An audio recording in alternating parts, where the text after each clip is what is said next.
Hello friends, मी Vishakha. Global online मराठीमध्ये आपल्या सर्वांचं स्वागत आहे. आजच्या सेशनमध्ये आपल्याला शिवाजी युनिव्हर्सिटी कोल्हापूरसाठी पेट एंट्रन्स एक्झामसाठी रिसर्च मेथोडॉलॉजी म्हणजे संशोधन कार्यप्रणाली या विषयावरचे MCQs बघायचे आहेत. MCQs थ्रू कन्सेप्ट क्लिअर करायचे आहेत, जे आपल्याला ही एक्झाम टार्गेट करण्यासाठी खूप हेल्पफुल ठरणार आहे. ओके, तर त्याचं हे आजचं आपलं 16वं लेक्चर आहे. ऑलरेडी 15 लेक्चर्स कंप्लीट झालेले आहेत आपले रिसर्च मेथोडॉलॉजीवरचे.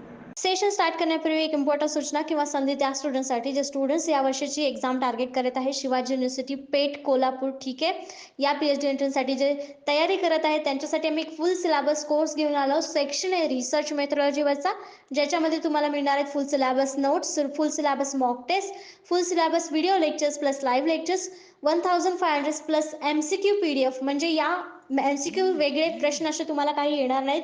या MCQ PDF वरती तुम्ही संपूर्ण रिसर्च मेथोडॉलॉजी क्लिअर करू शकता, हायेस्ट मार्क याच्यामध्ये घेऊ शकता आणि यामुळेच तुम्हाला गॅरंटी मिळते सिलेक्शनची या रिसर्च मेथोडॉलॉजीचा सेक्शन Aच्या पार्टवरची. ओके, सो असा हा कोर्स आहे 599 रुपयाला आणि या दिलेल्या व्हॉट्सअप नंबरवरती तुम्ही मेसेज करून रजिस्ट्रेशन करू शकता किंवा क्वेरी विचारू शकता. ओके, मध्ये आपल्याला पेट एक्झामसाठी काय येणार आहे तर hypothesis definition, characteristics of good hypothesis and sources of hypothesis, types of hypothesis, null hypothesis and alternative hypothesis, hypothesis testing, type 1 and type 2 errors.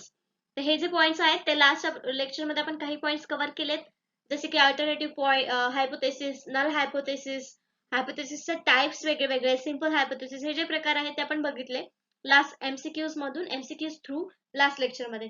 आजच्या लेक्चर मध्ये आपण डेफिनेशन बघू शकतो, त्याचं कॅरेक्टरिस्टिक्स, फंक्शन हायपोथेसिसचं, त्यानंतर टाइप एरर जे आहेत, टाइप 1 एरर किंवा टाइप 2 एरर जे काय आहेत ते आपण समजून घेणार आहोत MCQ थ्रू, किंवा त्याच्यावरती MCQ कसे येऊ शकतात हे आपल्याला आजच्या लेक्चर मध्ये बघायचं आहे. तर फर्स्ट क्वेश्चन आपल्याला बघायचं आहे, children can learn a second language faster before the age of 7 is this statement. म्हणजे काय सांगितलेलं आहे की लहान मुलं जे आहेत ते वयाच्या 7व्या वर्षापर्यंत दुसरी भाषा म्हणजे जी मातृभाषा आहे ती सोडून दुसरी कुठलीही भाषा लवकर शिकतात किंवा शिकू शकतात, त्यांच्यामध्ये ती कॅपॅसिटी असते. ही जे स्टेटमेंट दिलेलं आहे तर स्टेटमेंट काय सांगताय किंवा कसं आहे. ऑप्शन्स आहेत, ऑप्शन्स काय काय बघू आपण. नॉन सायंटिफिक स्टेटमेंट, याच्यामध्ये काय सायंटिफिक नाही असं आहे. सायंटिफिक आहे ना, हे प्रूव्ह झालेलं आहे किंवा असं जे स्टेटमेंट केलेलं आहे ते काहीतरी एक्सपिरियन्स वरून केलेलं आहे. मग हे अवैज्ञानिक विधान असेल का? नाही. मग दुसरं काय आहे, वन टेल्ड हायपोथेसिस, तिसरा आहे two tailed hypothesis and null hypothesis. मग आपलं ए आन्सर इथे असणार आहे का? नाही. मग आपल्याकडे 3 ऑप्शन राहिलेले आहेत आणि त्याच्यामध्ये नल हायपोथेसिस आहे का ते तिथे रिजेक्ट केलेलं आहे का? ट्रू असून जे स्टेटमेंट दिलेलं आहे ते ट्रू असून रिजेक्ट केलेलं असेल तर तिथे नल हायपोथेसिस होतं. मग हे नल हायपोथेसिस मध्ये इथे कुठलंही स्टेटमेंट दिसत नाही, मग आपलं हे पण ऑप्शन चुकीचं आहे. मग आपल्याला करेक्ट आन्सर या दोन्ही मधूनच मिळणार आहे. मग याच्यातलं करेक्ट आन्सर कुठला आहे? वन टेल्ड हायपोथेसिस, एक पूछ परिकल्पना ज्याला म्हणतो ते. बी हे ऑप्शन इथे आपल्याला करेक्ट मिळालेलं आहे. कसं? A one-tailed test is statistical test which the critical area of the distribution is one-sided. One tail test कधी म्हणतो आपण? जेव्हा तिथे साइड 1 असते, एकच साइड असते, दुसरी साइड नसते. मग तिथे आपल्याला एकच साइड दिसते की नाही, की 7 वर्षापर्यंत मुलं दुसरी भाषा शिकू शकतात. त्याचं रिझन दिलेलं नाहीये किंवा का शिकू शकत नाही किंवा का शिकू शकतात याच्यापेक्षा जास्त ते शिकू शकतात, हे वन साइडेड स्टेटमेंट आपल्याला दिलेलं आहे, म्हणून ते वन टेल्ड स्टेटमेंट आहे. So that it is either greater than or less than a certain value but not both. If the sample being tested falls into the one side critical area, the alternative hypothesis will be accepted instead of the null hypothesis. The alternative hypothesis आपण कधी घेत असतो हे आपण काल बघितलेलं आहे कालच्या लेक्चर मध्ये. जेव्हा null hypothesis आपल्याला एक्सेप्ट करायचं नसतं तेव्हा तिथे आपण alternative hypothesis घेत असतो. तो वन साइडेड जेव्हा वन टेल्ड स्टेटमेंट जेव्हा असतं तिथे आपण या हायपोथेसिसचा विचार करू शकतो, अल्टरनेटिव्ह हायपोथेसिस किंवा null hypothesis. This is because it state the direction of effect. तर याच्यामध्ये काय सांगितलेलं आपल्याला, जे उदाहरण दिलं की वयाच्या 7व्या वर्षापर्यंत स्टुडंट्स किंवा लहान मुलं जे आहेत ते 2 भाषा शिकतात, 2 लँग्वेज शिकतात. मग हे काय दिलेलं आहे, एकच डायरेक्शन दिलेली आहे इफेक्टची, एका विषयाच्या इफेक्टची म्हणजे परिणामांची ही आपल्याला डायरेक्शन दिलेली आहे, म्हणजे ही वन टेल्ड आहे. काय आहे? वन टेल्ड आहे, एकच इफेक्ट सांगितलेला आहे, एकच डायरेक्शन आपल्याला इथे सांगितलेले आहे, म्हणून हे आन्सर आपलं इथे बी करेक्ट आलं होतं, वन टेल्ड. तर नेक्स्ट क्वेश्चन आपण बघतोय सेकंड नंबरचा, what is the characteristics of hypothesis, गृहीतकांचं वैशिष्ट्य काय आहे. जे हायपोथेसिस आपण स्टेटमेंट्स मांडत असतो, तर ते स्टेटमेंट्सचं वैशिष्ट्य काय आहे, हे हायपोथेसिस आहे आपण कशावरून ओळखू शकतो, किंवा ते नेमकं काय आहे, त्याचे वैशिष्ट्य काय आहे, तर ते आपल्याला सांगायचं आहे. तर आपल्याला इथे ऑप्शन्स मध्ये काही स्टेटमेंट्स बद्दल वैशिष्ट्य दिलेले आहेत, ते कुठली कुठली बरोबर आहेत ते सांगायचं आहे. It is a tentative statement, हे आपलं जे स्टेटमेंट आहे ते बरोबर आहे. हे जे दिलेलं आपलं ऑप्शन बरोबर आहे का, कारण हे तात्पुरतं विधान असतं, जोपर्यंत आपण त्याच्यावर रिसर्च करत नाही, अनालिसिस करत नाही डेटा मिळालेला आणि त्यातून काही प्रूव्ह होत नाही, कन्क्लुजन सेम येत नाही, तोपर्यंत ते एक टेंटेटिव्ह स्टेटमेंट असतं. आणि जे कन्क्लुजन मध्ये प्रूव्ह होतं तेव्हा ते मग एक फायनल स्टेटमेंट होऊ शकतं. पण हे हायपोथेसिस हे टेंटेटिव्ह स्टेटमेंट असतं, ज्याच्यावरती आपण रिसर्च करतो. नेक्स्ट आहे इट्स व्हॅलिडिटी इज अननोन, मग हे सुद्धा आपल्याला बरोबर आहे. त्याची व्हॅलिडिटी काय आहे, वैधता काय आहे, हे आपल्याला काहीच माहित नसतं. एक अंदाजा स्टेटमेंट आपण तिथे मांडलेलं असतं की पुढे पुढे असा रिझल्ट आपल्याला मिळेल. मग हे पण आपलं आन्सर इथे बरोबर आहे. मग दोन ऑप्शन इथे आपलं बरोबर आलेलं आहे. मग दोन ऑप्शन असणार कुठला आन्सर आहे का इथे, नाहीये, एकच ऑप्शन आहे आपल्याला, जे आहे डी ऑल ऑफ दी अबो. हे तर आपल्याला मिळालं, पण तिसरं पण आपल्याला चेक करायचं आहे.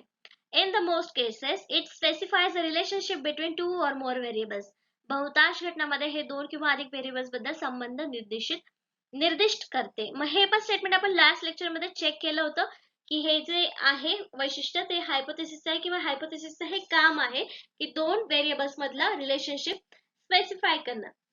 म्हणून हे जे तिन्ही स्टेटमेंट्स आहेत, तिन्ही ऑप्शन्स जे आहेत ते हायपोथेसिसचे कॅरेक्टरिस्टिक्स आहे असं आपण म्हणू शकतो. आणि ते तिन्ही कॅरेक्टर असल्यामुळे आपल्याला या क्वेश्चनचा आन्सर काय मिळणार आहे, D all of the above. वरील सर्व वैशिष्ट्ये ही गृहीतकाची आहेत, किंवा characteristics of hypothesis is all of the above असं आपण म्हणू शकतो. तर इथे अजून काय काय हायपोथेसिसचे कॅरेक्टरिस्टिक्स दिलेत, वैशिष्ट्य दिलेत, तर दिलेलं आहे hypothesis should B clear and precise, म्हणजे ते शुद्ध क्लिअर असलं पाहिजे, प्रिसाइज असलं पाहिजे, तेव्हा आपल्याला रिसर्च करण्यासाठी ते उपयुक्त ठरणार आहे. Hypothesis should B capable and being tested, म्हणजे हायपोथेसिस जे आपण मांडणार आहे जे टेस्टेड केलं जाणार आहे, किंवा त्याची चाचणी झाली पाहिजे, अशा प्रकारचं ते हायपोथेसिस असलं पाहिजे. नेक्स्ट काय आहे, hypothesis should state a relationship between variables if it happens to be rational hypothesis. Relational hypothesis जसं की आपण बघितलं की त्याचं वैशिष्ट्य काय आहे की टू व्हेरिएबल्स मधलं, दोन व्हेरिएबल्स मधले रिलेशनशिप जे आहे ते एक्सप्लेन करणं, स्पेसिफाय करणं, हे हायपोथेसिसचं काम आहे. तर याचाही अर्थ तेच सांगतो आहे की hypothesis should state relationship between variables. It may be one और टू और मोर if it happens to be a relational hypothesis. Next काय आहे आपला, इथे बघितलं आपण 3, 1, नेक्स्ट बघितलं 2, हे होतं 3 नंबरचं होतंय. आणि आता आपण 4th नंबरचं कॅरेक्टर बघतोय, कशाचं, हायपोथेसिसचं. Hypothesis should be limited in scope and must be specific. तर हायपोथेसिस कसा असावा, लिमिटेड असावा, आणि दुसरं मस्ट बी स्पेसिफिक. स्पेसिफिक म्हणजे काय, तर क्लिअर असावा, आपल्या विषयाशी रिलेव्हंट असावा, दुसरं कुठलाही त्याच्यामध्ये भुसा भरणं ज्याला आपण म्हणतो की एक्स्ट्रा थिंग्स त्याच्यामध्ये असणं. मोठ्याच्या मोठं हायपोथेसिस मध्ये स्टेटमेंट केलं तर ते आपल्यालाच अवघड होतं एखादा रिसर्च करण्यासाठी. म्हणून ते त्यांनी काय सांगितलेलं की लिमिटेड असावं आणि स्पेसिफिक असावं, म्हणजे ते आपल्याला सोपं जाईल. नेक्स्ट क्वेश्चन बघतोय आपण 3rd नंबरचा, what is not a function of hypothesis, गृहीतकाचं कार्य काय नाही. तर आपण जेव्हा क्वेश्चन नीट वाचत नाही तेव्हा आपण आपल्या हाताचे मार्क्स घालवतो. आपल्याला हे तर माहिती आहे की त्याचे हायपोथेसिस कॅरेक्टरिस्टिक्स काय आहेत आणि फंक्शन पण काय असणार आहेत, हे आपल्याला थोडक्यात समजलेलं आहे. पण आपल्याला प्रश्न विचारलाय की what is not a function of hypothesis, हायपोथेसिसचं कुठलं काम नाहीये हे आपल्याला सांगायचं आहे. चारही ऑप्शन त्याच्यामध्ये येणार नाहीयेत. जेव्हा आपण वाचू तेव्हा आपल्या लक्षात येईल की एक फंक्शन यातलं नाहीये. तर बघूया एक एक स्टेटमेंट. ऑप्शन्स आहेत, it enables to specify, conclude what is true and what is false, हे खरे काय आणि खोटे काय आहे हे विशेषतः निष्कर्ष काढण्यास सक्षम करते किंवा सक्षम ठरते. तर हे स्टेटमेंट बरोबर आहे. कशासाठी आपण हायपोथेसिस मानतो की जे खरं आहे किंवा काय खोटं आहे हे काढण्यासाठी एक स्टेटमेंट किंवा निष्कर्ष काढण्यास मदत करतं. नेक्स्ट ऑप्शन काय दिलेलं आहे आपल्याला, it ensures only information needed will be collected. हे सुनिश्चित करते की फक्त आवश्यक माहिती गोळा केला जाईल. तर हायपोथेसिस मध्ये आपण एक जनरल स्टेटमेंट मानतो, टेंटेटिव्ह स्टेटमेंट मानतो की आपल्याला काय काय आवश्यक आहे किंवा आपल्या रिसर्च मध्ये काय मिळणार आहे. मग त्याच्यावरून आपण डेटा कुठला कलेक्ट करायचा आहे, कोणत्या प्रकारे कलेक्ट करायचा आहे, ही माहिती सुद्धा आपल्याला हायपोथेसिस वरून समजते. म्हणजे इथे आपला ऑप्शन बी सुद्धा करेक्ट आहे की हे सुद्धा कार्य आहे गृहीतकाचं, माहिती गोळा करण्यासाठी मदत करतं. नेक्स्ट आहे it replaces the research problem. तर या स्टेटमेंट मध्ये किंवा या ऑप्शन मध्ये थोडासा आपल्याला प्रॉब्लेम दिसतो. याला स्टार करून नेक्स्ट ऑप्शन काय आहे वाचूया.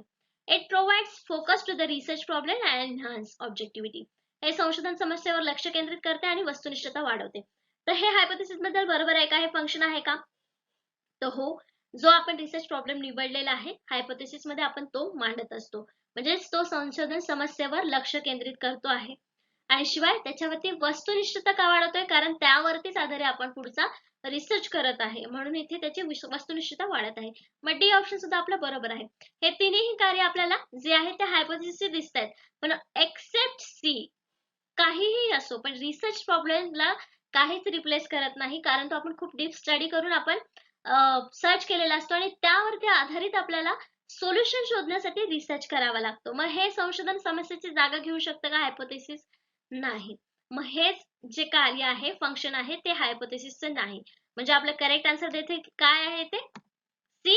It replace the research problem. हे संशोधन समस्येची जागा घेते किंवा घेऊ शकतं, हे जे ऑप्शन आहे ते चुकीचं आहे. हे फंक्शन हायपोथेसिसचं नाही, म्हणून इथं आपलं करेक्ट आन्सर सी आलेला आहे. तर ऑप्शन आपल्याला सी करेक्ट मिळालं होतं. A major function of hypothesis is to make it possible to test theories. तर हायपोथेसिसचं मेन फंक्शन किंवा कार्य काय असतं, जे आपल्या थेरीज निर्माण झालेल्या आहेत, तयार केलेल्या आहेत, त्या टेस्ट करणं, म्हणजे चाचणीमध्ये त्याची चाचणी घेणं, त्याच्यामध्ये पास करण्यासाठी, म्हणजे जी थेरी आहे ती खरंच लागू होते की नाही हे चेक करणं म्हणजे थोडक्यात टेस्ट करणं, चाचणी घेणं. तर ते करण्याचं काम हायपोथेसिस आहे. In this regard, alternative definition of hypothesis is that it is the statement of theory is testable forms. म्हणजे theory testable form मध्ये असते, त्याला आपण hypothesis म्हणू शकतो किंवा hypothesis फंक्शन असतं. All statements of theory is in testable form are called hypothesis. Hypothesis चे definition आपल्याला इथं थोडक्यात मिळालेले आहे की काय, all statements of theories in testable form are called hypothesis. म्हणजे ज्या काही थेअरीज आहेत ज्या टेस्टेबल फॉर्म मध्ये असतात, म्हणजे चाचणी करण्यायोग्य असतात, त्याला आपण हायपोथेसिस म्हणू शकतो. Some hypothesis are not associated with any particular theory. म्हणजे काही जे हायपोथेसिस असतात ते कुठल्याच थेअरीशी, पर्टिक्युलर थेअरीशी असोसिएट नसतात किंवा त्याच्याशी संबंधित नसतात असं आपण म्हणू शकतो. तर काही फंक्शन्स आपल्याला हायपोथेसिसच्या क्वेश्चन मध्ये या एमसीक्यू मध्ये कळालेले आहेत. तर नेक्स्ट क्वेश्चन बघतो आपण 4th नंबरचा. Any type of hypothesis can become the basis on an inquiry. कोणत्याही प्रकारच्या गृहीतकाचा चौकशीवर आधार बनू शकतो. हे स्टेटमेंट कसं आहे, खरं आहे की खोटं आहे? दोन ऑप्शन दिलेले आहेत आपल्याला. एक्झाम मध्ये कदाचित असे दोन ऑप्शन येणार नाहीत, आपल्याला चारच ऑप्शन येतील, त्याच्यामध्ये वेगवेगळे ऑप्शन येतील, पण ट्रू अँड फॉल्स पैकी आपल्याला याच्यात एक आन्सर निवडायचा आहे की any type of hypothesis can become the basis on the enquiry. चौकशीच्या आधारावर एखादा गृहीतकाचा प्रकार होऊ शकतो का, म्हणजे हायपोथेसिसचा प्रकार होऊ शकतो का? तर खरंच याचं करेक्ट आन्सर काय असणार आहे? Of course true. ए जे करेक्ट ऑप्शन आहे आपल्या इथे, तर ते आहे ए. का? तर कसलीही एन्क्वायरी असू द्या, आपण कसलाही क्वेश्चन निवडू द्या, आपण जे काही क्वेश्चन निवडतोय त्याच्यावरती आपण एन्क्वायरीज करतोय ना, मग त्याच्यावरती आपण हायपोथेसिस मांडू शकतो. सिंपल आहे, क्वेश्चन सिंपल आहे. वाचल्यानंतर आपल्याला अगदी काळजीपूर्वक वाचलं तर आन्सर लगेच मिळेल, पण जेव्हा आपण सुरुवातीला वाचतो की any type of hypothesis can become the basis on the enquiry, असं बघितल्यानंतर त्याचा आन्सर काहीतरी वेगळा असेल किंवा रिझन काहीतरी वेगळं असेल असं वाटतं. पण तेच आहे की आपण कुठल्याही एन्क्वायरी वरती म्हणजे आधारित असू शकतं हायपोथेसिस. जे काही आपण एन्क्वायरी करतोय त्याच्यावरती हायपोथेसिस कुठल्याही टाईपचा असू शकतो. म्हणून आपल्या इथे करेक्ट आन्सर ए मिळालेला आहे, ट्रू. तर करेक्ट ऑप्शन ए मिळालं, जे होतं true. A hypothesis is a hunch, assumptions, suspicion, assertion or an idea about the phenomena, relationship or situation, the reality of truth of which you do not know. Researchers call these assumptions hunches, hypotheses, and they become the basis of inquiry. तर इथे थोडक्यात त्यांनी काय सांगितलेलं, hypothesis म्हणजे काय आहेत, assertion आहेत, अझम्पशन आहेत, सस्पेन्शन आयडिया आहेत, रिलेशनशिप आहे, सिच्युएशन आहे, याच्यावरतीच आपण हायपोथेसिस बनवत असतो, गृहीतक बनवत असतो. आणि तेच कशाबद्दल असतात, सत्य घटना किंवा जे खऱ्या घटना आहेत, ट्रूथ आहे, त्यावरतीच हे बनलेलं असतं. पण ज्या घटना आपल्याला माहिती नाहीयेत त्या, आणि त्या प्रूव्ह करण्यासाठी मग आपण वेगळी थेअरी मांडतो, वेगळा रिसर्च करतो. पण आधी हे काय मांडत असतो आपण, स्टेटमेंट जे ट्रू आहेत, रियालिटी आहेत, पण जे अननोन आहेत, कोणाला माहिती नाही. मग त्यालाच आपण काय म्हणतो, अझम्पशन्स किंवा हायपोथेसिस असं म्हणतो, जे आपण एन्क्वायरीच्या बेसवर करतो. म्हणजे आपलं इथं करेक्ट आन्सर, जे स्टेटमेंट होतं ते ट्रू आलं होतं. The basic idea of hypothesis is that there is no predetermined outcome. For a hypothesis to be termed as a scientific hypothesis, it has to be something that can be supported or refuted through carefully crafted experimentation and observation. तर hypothesis मध्ये basic काय आहे, तर basic जी idea आहे आपली ती, that there is no predetermined outcome, म्हणजे पहिले तिथेच काहीच आउटकम मिळालेलं नसतं. जे आपल्याला करायचं आहे ते सगळं आपल्याला अंदाज बांधून तिथे एक स्टेटमेंट करायचं असतं. जी माहिती आपल्याला माहिती नाहीये त्याबद्दल आपल्याला काहीतरी लिहायचं असतं, एक विधान करायचं असतं, हायपोथेसिस म्हणजे. नेक्स्ट क्वेश्चन बघतोय 5th नंबरचा. A total of 60% of females and 30% of males in the study population are smokers. This is a, इथे एक आपल्याला उदाहरण दिलंय की 60% महिला आणि 30% पुरुष हे लोकसंख्येपैकी स्मोकर्स आहेत, म्हणजे धूम्रपान करतात. हे एक स्टेटमेंट दिलेलं आहे, ते कसं स्टेटमेंट आहे आपल्याला सांगायचं आहे. ऑप्शन्स दिलेले आहेत आपल्याला इथे. हायपोथेसिस ऑफ डिफरन्स म्हणजे फरकाची परिकल्पना आहे किंवा डिफरन्सचं गृहीतक दिलेलं आहे आपल्याला, फरकाचं गृहीतक. नेक्स्ट आहे हायपोथेसिस ऑफ पॉइंट प्रिव्हलन्स, बिंदू व्याप्तीची परिकल्पना. सी नल हायपोथेसिस, शून्य परिकल्पना. D none of the above hypothesis. तर हे तर आपला आन्सर नसणार आहे. D none of the above. एक हायपोथेसिस नक्कीच तिथं त्या स्टेटमेंट मध्ये आहे, नंबर्स मांडलेले आहेत आणि एक स्टेटमेंट दिलेला आहे प्रॉपर आपल्याला दिसते, म्हणजे डी ऑप्शन नाहीये. नल हायपोथेसिस कधी असतं हे सुद्धा आता आपल्याला समजलेलं आहे, त्याच्यामुळे सी ऑप्शन सुद्धा नसणार आहेत. हे दोन ऑप्शन आहेत ते कट झालेले आहेत, मग दोन ऑप्शन उरलेले आहेत. Hypothesis of difference, hypothesis of point prevalence. तर इथे करेक्ट ऑप्शन जे आपलं आहे ते आहे B, hypothesis of point prevalence, बिंदू व्याप्तीची परिकल्पना. आता हे नेमकं काय आहे आपल्याला समजून घ्यायचं आहे. हायपोथेसिस ऑफ डिफरन्स, फरकाची परिकल्पना का नाहीये इथे, कारण इथे डिफरन्स पेक्षा त्यांनी जास्त काहीतरी माहिती आपल्याला सांगितलेलं आहे, दोन्हीमध्ये फरक दिलेला नाहीये. तर त्या दोन्हीचं पर्सेंटेज पॉप्युलेशन पैकी ही माहिती आपल्याला दिलेली आहे, म्हणून बी ऑप्शन इथे करेक्ट आहे, हायपोथेसिस ऑफ पॉइंट प्रिव्हलन्स. आता ही जी टर्म आहे ते काय आहे ते आपण समजून घेऊया. तर करेक्ट ऑप्शन बी मिळालं, hypothesis of point prevalence. There are some times when a researcher has enough knowledge about the phenomenon that she is studying and is confident about speculating almost the exact prevalence of the situation or outcome in the quantitative units. This type of hypothesis is known as hypothesis of point prevalence.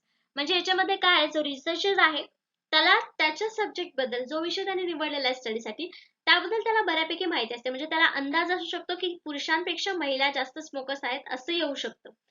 पण जेव्हा confident असतो त्या विषयाबद्दल आणि result सुद्धा आपल्याला same मिळतो आहे, situation outcome in quantitative units मध्ये तेच रिझल्ट आपल्याला मिळतो आहे, तेव्हा तिथं आपण हायपोथेसिस ऑफ पॉइंट प्रिव्हलन्स पॉइंट का वापरलेला आहे, कारण ऑलरेडी त्याच्याबद्दल आपल्याला थोडीफार माहिती आहे आणि ते प्रूव्ह होत आहे, कॉन्फिडेंटली माहिती मिळालेली आहे ती तिथे प्रूव्ह होते, आउटकम मध्ये आपल्याला ती मिळते, म्हणून तिथे आपण हायपोथेसिस ऑफ पॉइंट प्रिव्हलन्स हे टर्म वापरलेली आहे. तर कळालं आपल्याला हायपोथेसिस ऑफ पॉइंट प्रिव्हलन्स म्हणजे काय, ऑलरेडी माहिती आहे आणि आपल्या रिझल्ट मध्ये रिसर्च केल्यानंतर देखील तोच तसाच रिझल्ट आपल्याला मिळतो आहे, त्याला आपण point of hypothesis point of prevalence असं म्हणू शकतो. नेक्स्ट क्वेश्चन बघतो आपण 6 नंबरचा. Which aspects of the research process could be responsible for the unintended introduction of error in the study? अभ्यासामध्ये त्रुटीचा अनपेक्षित परिचय करण्यासाठी संशोधन प्रक्रियेचा कोणता पैलू जबाबदार असू शकतो, म्हणजे कुठल्या गोष्टीमुळे आपल्याला एरर स्टडीमध्ये एररशी सामना करावा लागेल हे आपल्याला सांगायचं आहे. तर ऑप्शन्स दिलेले आहेत. फ्लॉड सॅम्पलिंग मेथड, सदोष नमुना पद्धत. फॉल्टी डेटा कलेक्शन मेथड, सदोष डेटा संकलन पद्धती. रॉंग अनालिसिस मेथड, चुकीची विश्लेषण पद्धत. D all of the above. तर याच्यामध्ये आपल्याला प्रश्न वाचल्यानंतर लगेच लक्षात येईल की कशामुळे स्टडीमध्ये एरर येईल असं आपण सांगू शकतो दिलेल्या ऑप्शन्स पैकी. तिथे दिलेला आहे सदोष नमुना पद्धत, म्हणजे ज्याच्यामध्ये दोष आहे काहीतरी नमुन्यामध्ये, त्यामुळे आपल्याला एरर येऊ शकतो का? येऊ शकतो. फॉल्टी डेटा कलेक्शन मेथड म्हणजे चुकीची डेटा संकलनाची पद्धत वापरली तर आपल्याला डेटा सुद्धा चुकीचा मिळेल आणि विश्लेषण करताना मग आपल्याला मध्ये एरर मिळत जातील. मग हे सुद्धा रिझन असू शकतं आपल्याला स्टडीमध्ये एरर मिळण्याचं, अनपेक्षित एरर मिळण्याचं. रॉंग एनालिसिस मेथड चुकीची विश्लेषण पद्धत देखील वापरली तरी सुद्धा आपल्याला अनपेक्षित म्हणजे जी अपेक्षा नाहीये तसे तर त्यामध्ये देखील एरर मिळेल आपल्याला स्टडीमध्ये. म्हणजे हे तिन्ही जे ऑप्शन्स आहेत आपल्याला 1A, B आणि C तिन्ही पॉइंट्स मध्ये आपल्याला एरर मिळू शकतात. हे जर चुका झाल्या आपल्या रिसर्च मध्ये तर नक्कीच तिथे आपल्याला स्टडीमध्ये एरर मिळणार आहे. मग करेक्ट ऑप्शन आपलं काय असणार आहे? D, all of the above. वरील सर्व जे पॉइंट्स आहेत त्यामध्ये आपल्याला म्हणजे अनपेक्षित परिचय करण्यासाठी तिन्ही पॉइंट आपल्याला कारणीभूत ठरू शकतात. तर या क्वेश्चनचा आपल्याला डी ऑप्शन करेक्ट मिळाला, all of the above. Survey sampling and sample frame errors occur when wrong subpopulation is used to select the sample. इथं आपल्याला एक एक्झाम्पल मिळू शकतं कधी जेव्हा सर्वे सॅम्पलिंग मध्ये आपण चुकीच्या फ्रेम निवडतो, सॅम्पल फ्रेम्स निवडतो, चुकीचे गट निवडतो आपल्या रिसर्च साठी, तेव्हा आपल्याला एरर्स दिसून येऊ शकतात किंवा आपल्याला व्यवस्थित माहिती न मिळाल्यामुळे देखील एरर आपल्या स्टडी मध्ये मिळू शकतात. Or because of variation in the number of representativeness of the sample that responds, but the resulting sample is not representative of population concern. The sample is not a representative of population concern.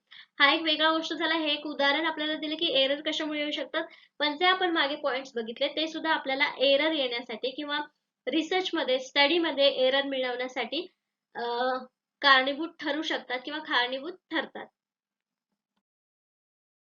Next question बघतोय आपण 7th नंबरचा. तर आपल्याला इथे options दोन छोटे दिसतात पण क्वेश्चन खूप मोठा दिसतोय, घाबरून जायचं नाही. आपल्याला पार्ट मध्ये क्वेश्चन वाचायचा आहे आणि खूप सिंपल त्याचा आन्सर आपल्याला मिळणार आहे. तर बघूया. ड्रॉइंग कन्क्लुजन अबाउट हायपोथेसिस, म्हणजे हायपोथेसिस बद्दल एक कन्क्लुजन काढायचं आहे. 2 टाइप्स ऑफ एरर कॅन अक्युअर, म्हणजे कुठलंही कन्क्लुजन काढताना त्याच्यामध्ये 2 प्रकारचे एरर्स अक्युअर करतात. हे स्टेटमेंट इथपर्यंत बरोबर आहे. पुढचं वाचायचं आहे. A type 1 error where the null hypothesis is rejected when it is actually true, and the type 2 error where the null hypothesis is accepted when it is false. तर गृहीतकाबद्दल निष्कर्ष काढणे 2 प्रकारच्या त्रुटी उद्भवू शकतात. एक प्रकार त्रुटी जे आहे जिथे शून्य परिकल्पना प्रत्यक्षात सत्य असताना नाकारली जाते आणि एक प्रकार 2 त्रुटीमध्ये जिथे शून्य परिकल्पना चुकीची असेल तेव्हा स्वीकारली जाते. तर त्यांनी काय सांगितलेलं आहे? एक टाइप 1 एरर आणि दुसरा टाइप 2 एरर. हे 2 एरर आपल्याला असतात रिसर्च मध्ये, हायपोथेसिस मध्ये आपल्याला माहिती आहे. मग स्टेटमेंट मध्ये काय दिलेलं आहे त्यांनी की टाइप 1 एरर कधी होतो? जेव्हा हायपोथेसिस जे आहे, नल हायपोथेसिस जे आहे ते रिजेक्ट केलेलं आहे. पण कधी? जेव्हा ते ट्रू आहे. आणि सेकंड एरर मध्ये काय सांगितलेलं आहे की ऍक्सेप्ट केलेलं आहे, नल हायपोथेसिस ऍक्सेप्ट केलेलं आहे, जेव्हा की ते वाक्य फॉल्स आहे. मग हे जे टाइप एरर आहे तर हे टाइप एरर इथं बरोबर आहेत. मग आपलं करेक्ट ऑप्शन याच्यामध्ये ए आणि बी पैकी काय असणार आहे? ट्रू फॉल्स मध्ये ए बरोबर असणार आहे. हे स्टेटमेंट जे आहे ते ट्रू आहे कारण टाइप 1 एरर आणि टाइप 2 एरर हे आपले कन्सेप्ट राहिला होता जे आता आपण एक्सप्लेन करणार आहोत, पण याचं स्टेटमेंट हे जे आन्सर आहे हे ट्रू आहे. इथे आपल्याला बघायचं आहे की टाइप 1 एरर काय आहे, नल टाइप 2 एरर काय आहे. In statistic, a type 1 error means rejecting null hypothesis when it's actually true, while type 2 error means failing to reject the null hypothesis when it's actually false. The failing to reject means it is accepted, right? मग इथे 2 दिलेले आहेत, type 1 आणि second दिलेला आहे type 2. तर null hypothesis आपण असं लिहितो, नल हायपोथेसिस, आणि इकडे पण आपण लिहूया नल हायपोथेसिस. तर नल हायपोथेसिस जे आहे रिजेक्ट करतो कधी?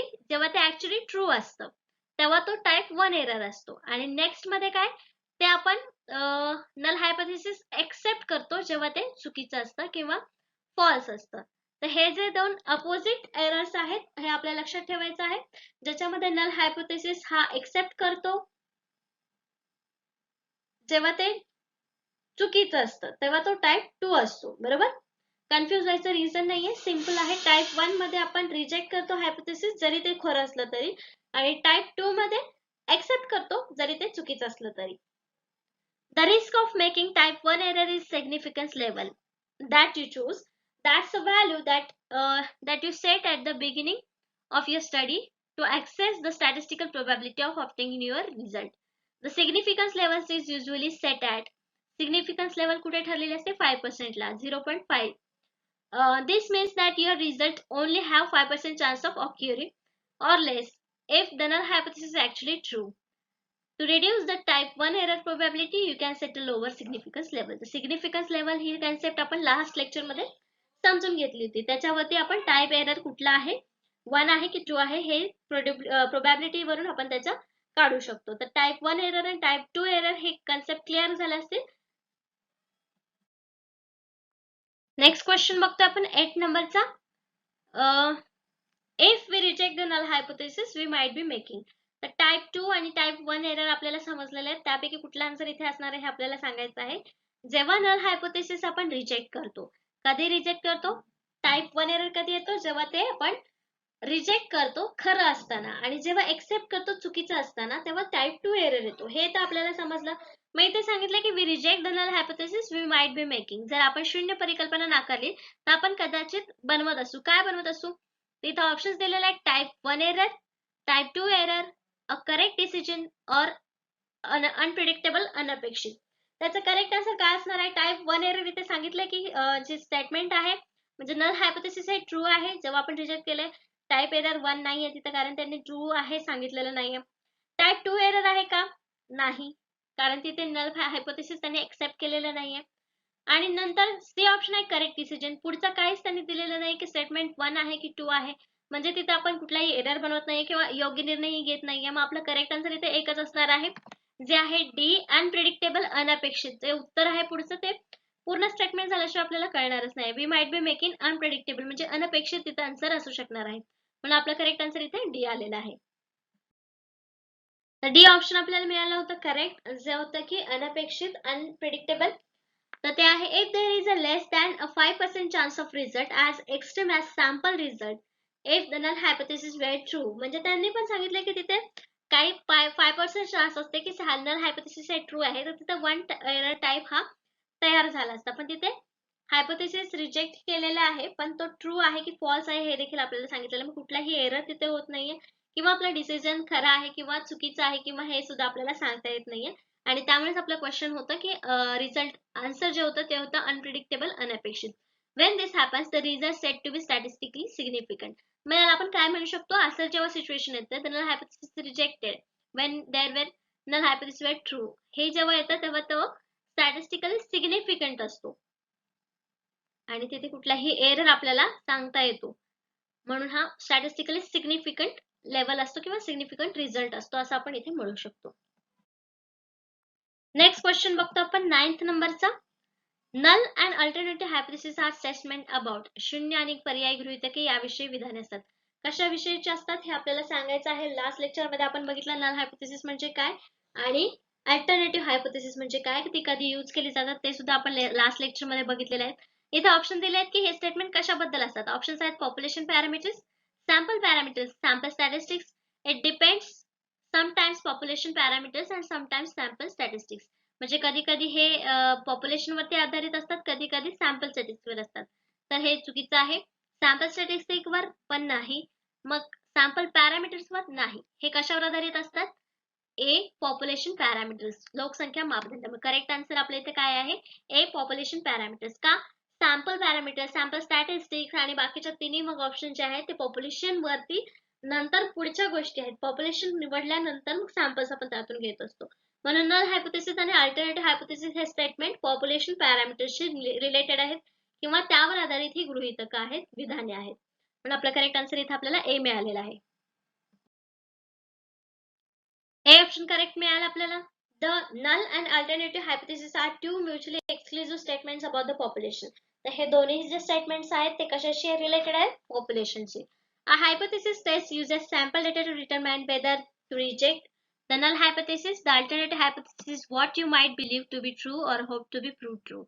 The alternative hypothesis कधी वापरतो आपण? जेव्हा आपल्याला hypothesis true आहेत किंवा ट्रू असण्याचे होप्स आहेत त्यावेळेस आपण अल्टरनेटिव्ह हायपोथेसिस वापरतो. आणि दुसरं आहे की जेव्हा पॉप्युलेशन वरती आपण हे नल हायपोथेसिस किंवा अल्टरनेटिव्ह हायपोथेसिस वापरतो तेव्हा ते टेस्ट करण्यासाठी चांगले असतात किंवा त्या टेस्ट केल्यानंतर आपल्याला कळतं की सॅम्पल डेटामध्ये ते हायपोथेसिस रिजेक्ट करण्यासारखे आहेत की एक्सेप्ट करण्यासारखे आहेत. म्हणजेच आपल्याला पॉप्युलेशन बद्दल जी काही माहिती मिळते पॉप्युलेशन मध्ये आपण वेगवेगळे टेस्ट घेतोय तर ते स्टार्ट होतात पॉप्युलेशन पासूनच. म्हणून इथे आपलं करेक्ट आन्सर मिळालं होतं की पॉप्युलेशन पॅरामीटर्स वरती नल आणि अल्टरनेटिव्ह हायपोथेसिस हे रिलेटेड असतात किंवा त्यावरचे रिलेटेड हे स्टेटमेंट्स असतात.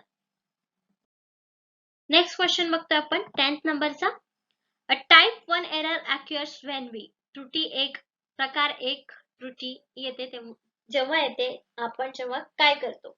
म्हणजे आपल्याला टाइप 1 एरर कधी येतो हे सांगायचं. ऑप्शन्स दिलेले आहेत. पहिला ऑप्शन आहे reject false null hypothesis. Reject false null hypothesis हे आन्सर आहे का? नाही, कारण आपण तिथे ट्रू स्टेटमेंट्स किंवा ट्रू हायपोथेसिस रिजेक्ट करत असतो. नेक्स्ट आहे रिजेक्ट ट्रू नल हायपोथेसिस. इथे काय दिलेलं आहे? Reject a true null hypothesis. म्हणजे हेच आपला एरर आहे. म्हणजे आपलं करेक्ट ऑप्शन बी आपल्याला इथे सेकंडलाच मिळालं. बाकीचे ऑप्शन्स वाचून बघूया. Do not reject false null hypothesis. खोटी शून्य गृहीतक नाकारत नाही. Do not reject true null hypothesis म्हणजे डू नॉट रिजेक्ट म्हणजे हे दोन्ही एक्सेप्ट करतायत. मग टाइप 1 एरर मध्ये रिजेक्ट रिलेटेड आहे म्हणजे हे दोन्ही सुद्धा आपले ऑप्शन्स कटणार आहे तिथे एक्सेप्ट करतात.